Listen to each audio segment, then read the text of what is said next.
Welcome back to your course on the cognitive biases, the cognitive tendencies, the cognitive heuristics, the cognitive allures, whatever you want to call them.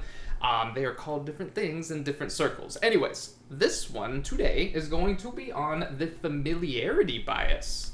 So, what is the familiarity bias? Well, it can be defined as basically whatever seems familiar, whatever we can sort of understand pretty well because we've dealt with things like it before, those sorts of things are going to get more of our attention than things that are really unfamiliar. Okay, so there is another bias that this one contrasts with a little bit, and it's actually called the contrast bias. Contrast bias, and we will talk about that because both of these are important.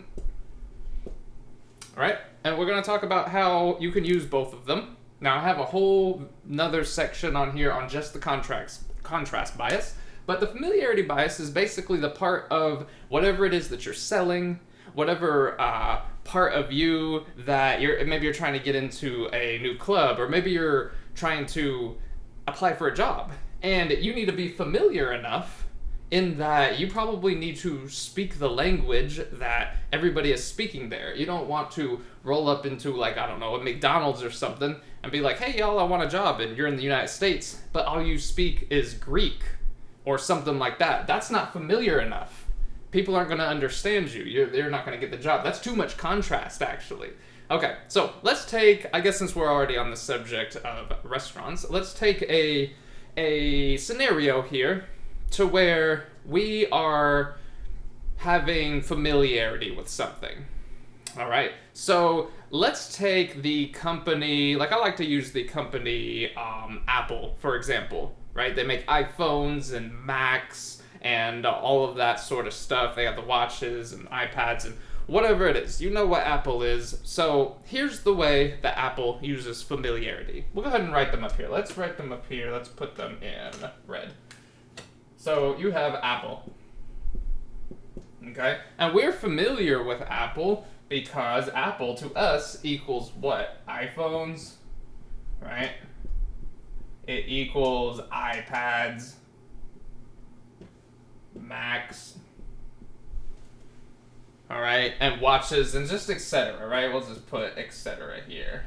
And this is what makes them familiar. So when you're getting a product from Apple, you know kind of what to expect, even if it's not a product that you've owned before. Let's say you've owned an iPhone before, but you've never bought a Mac computer, like a MacBook or something like that. You've never bought it, but it's familiar enough to you because you're like, okay, I understand the company Apple. I know what they stand for. I know the sorts of things that I can expect, right, out of this company. That's another thing. Expectation goes with familiarity. The more that you can expect and be like, okay, I kind of, I have this expectation and this is what I believe I'm going to experience whenever I get involved with X, Y, and Z. In this case, the company Apple. You have the expectation that things are going to be pretty, like, they're going to be, like, upgraded a little bit. They're going to be nicer and sleeker than, I don't know, a PC that's comparable to them, or a Android phone maybe, or an Android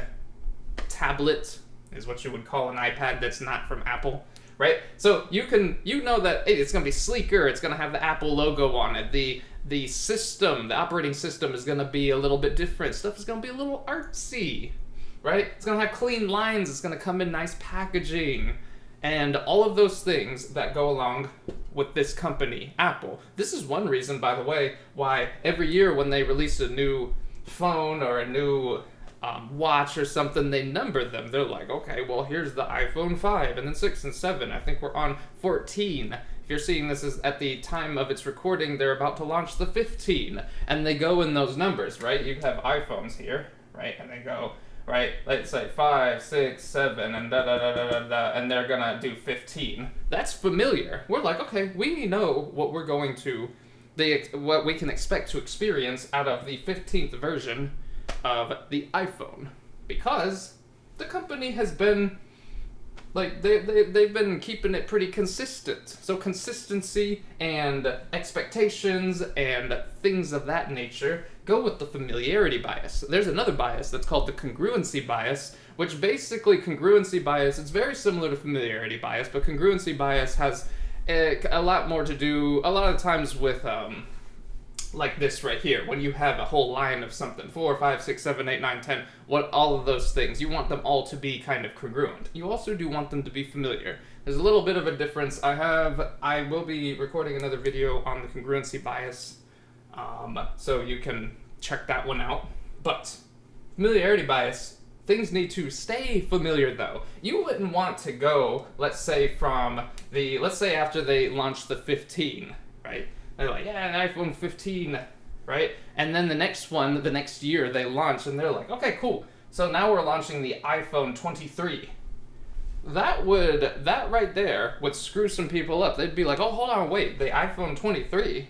What happened to 16, 17, 18, all the way through 22? Even if this was just like the 16, for example, even if it was like them going from 15 to 16, that right there, that unfamiliarity would hurt their sales, because people, they'd be like, hold on, wait, we were just on the 15. I got a 15 right here in my hand. How did we get to 23? Do you see what I mean? So you want that familiarity to be there.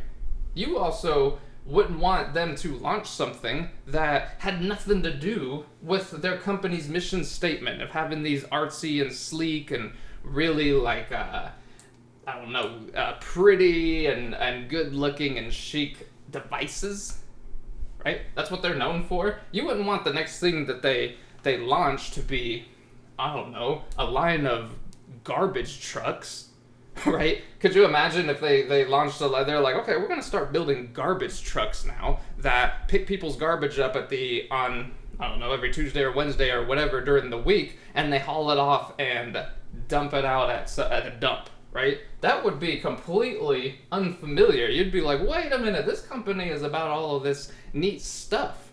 Why are you guys now, building this line of garbage trucks when you should be giving us some new device? Maybe we want some new VR or AR kind of thing. Maybe like you see how that would be inconsistent? It wouldn't be familiar. Even though the idea of a garbage truck is familiar, it doesn't go along with Apple. That's where the congruency also comes in. Familiarity is more about okay, we know what a phone is.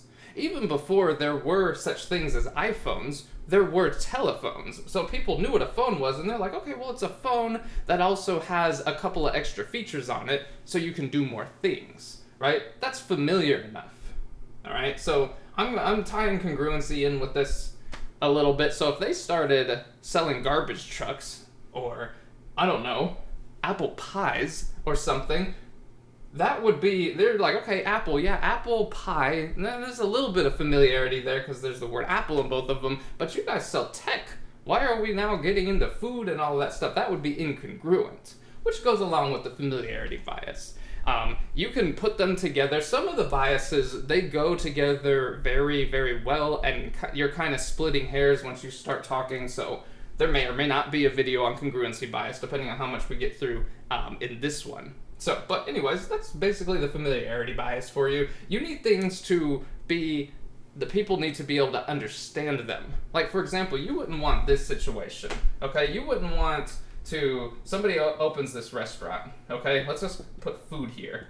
Oh, I don't have to squeeze the word restaurant in there. But this is a restaurant, okay? They got food in there, and here's you. This is what you do. You go there, maybe with your family or something, you go to the restaurant, because you want to eat something. And you're like, okay, by the law of the familiarity bias, this restaurant, what can we expect? Well, they're definitely going to have food there. I'm definitely going to be able to buy it, and I'm going to be able to eat it. But what if when you walked in that door, this is what they did. They're like, all right, so is it just going to be, let's say there are 3 of you. Here's your family. This is somebody, and this is somebody. You're not bigger than them. You're just really close to the camera. And the 3 of you walk in there. They're like, hey, okay, you want a table for 3, or do you want to? So you got a party of 3. That's what they ask you. They're like, you got a party of 3, and you're like, yeah, man, we're hungry. Let's let's go ahead and let's get this rolling. And they're like, sweet, okay. And what they do is they walk up to each of you and they put like a garden hoe in each of your hands, or like a rake or a pitchfork in each of your hands here, right? So you have, let's say this is maybe a pitchfork, all right? Maybe they give all of y'all those. And you're like, what's going on? And they're like, no, right this way. This is what we do here. And you're like, okay. And they walk through the dining room and they walk and take you and your party out into the back of the restaurant and outside. And outside, this is what's out there. There is a garden, right, out there. And there's a lot of, let's say there's just a lot of trees and plants out in this garden, right? And they're like, okay, what we need you to do is all the food that you want to eat, you need to go out there with your tools. It might not be a pitchfork, roll with me here, but they might give you some buckets and stuff. And these trees here have, well, maybe they have apples on them, maybe they have some kind of fruit, all right? And they're like, you got to go out there and you got to gather all the stuff from the garden. Okay, then after you're done with that, it's going to take you half an hour to maybe even an hour to get every single thing that you wanted. You got to bring those, you got to prep them, and then you give it to us in the restaurant, and we'll cook it for you, and you get to eat it like 2 hours later or something like that. That would never succeed because it is unfamiliar.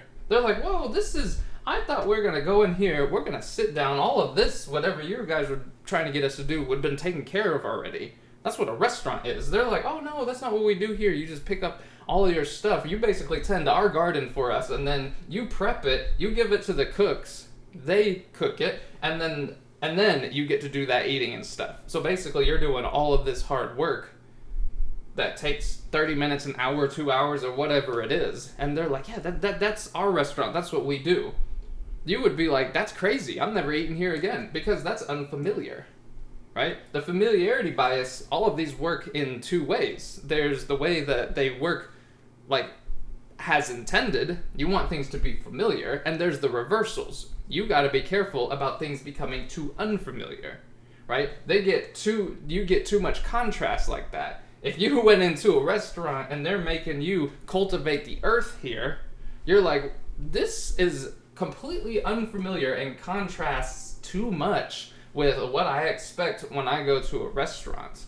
That's just like Apple saying, hey man, we're going from the iPhone 15 and the next one's gonna be the 23, y'all. 1 year from now, pre-orders are gonna be live in 10 months or whatever it is. And people would be like, what's going on? That's too unfamiliar. It's incongruent also, all right? So the way familiarity bias also works, that it can work for you, is you want to, let's say, like I said, you were applying for a job. You want to like match your skills up the best way that the job interviewers can understand what it is you bring to the table, and that it is not just familiar but also congruent with what they're looking for. You wouldn't want to, I don't know, go to like a pet store or something to where or maybe you're a veterinarian, or you're trying to become like a vet assistant or something, and you go in there and you're like, okay, what are all your relevant skills? And you're like, well, got an engineering degree, I've been designing roller coasters for the past 15 years. They're gonna be like, that's not familiar enough. But then another person next to you, okay, that they're interviewing basically the same day, that person is like, well, I grew up on a farm. For the most part, I took care of a variety of different animals. I'm in school to learn about veterinary sciences. I'm taking a lot of biology right now. I have dogs, cats, and turtles, and fish, and just all kinds of different things. That's familiar. That kind of language, that attitude is familiar. You roll up in there into this vet office and you're like, yeah, I've been designing roller coasters for the past 15 years. They're gonna be like, you are in the wrong place, buddy. You need to go into something else that has to do with engineering, right? Just like if you're trying to design roller coasters, let's say something like, I don't know, Disney or Universal or whoever it is that gets these roller coasters built for them, for their theme parks. You're trying to get a job making those things. and you're like, yeah, for the last 15 years, I've been working as a veterinarian somewhere, they're gonna think you're crazy. It's too unfamiliar. Does that make sense? Just like you wouldn't want to launch a product, right? Imagine if you were like writing a book or something. Now, one way that this makes a lot of sense with books is like books and movies and stories. A lot of them, most of them, that are fiction, and that we're not talking about like essays or something like that. We're talking about like fiction to where you have like a hero's journey story. A lot of books, most of them actually has a hero's journey type of theme, being that so a person, the hero of the story, whatever it is, they have some trouble going on in their life and they have a call to action. And the call to action or call to adventure, and the call to adventure is like, hey, you need to leave your life and come and become extraordinary. Leave ordinary life and to grow into one that's extraordinary. Learn new things, have mentors, have challenges and everything. And when you're done with that, when you're done with all of that, you will be smarter and braver and just more capable, right? And then that's when you turn into the hero at the end of the story. Now, this is whether you're talking sci-fi fantasy or whether you're talking just like a day-to-day type of story that could literally happen in real life. That right there is familiar. People like the hero's journey. So when your story has that, they're like, okay, this is familiar enough. Of course, you change the characters and the setting and stuff like that, but the theme remains. It's challenging or getting challenged by adversity and pulling through. Does that make sense? You don't want your book like, okay, chapter 1. I'm working as a veterinarian, and lots of people are coming in with their sick animals or whatever, and we're giving them their vaccines and everything. And then, okay, chapter 2. Man, I'm going undercover as a spy in a foreign country, and we're trying to steal like their computer codes so we can hack their systems or something. And then you're like, okay, chapter 3. I'm hanging out at the North Pole with Santa Claus and we're eating ice cream cones or something. That's not familiar. You're bouncing around too much. There's no hero's journey. Nobody would like that kind of story. You see what I'm saying? So that's basically what the familiarity bias is. All right? So, again, it's things that are familiar or have like at least themes of familiarity in them are easier to interact with and people want to more than things that are just completely new. All right, so hope you guys have liked this one, and we will see you in the next one.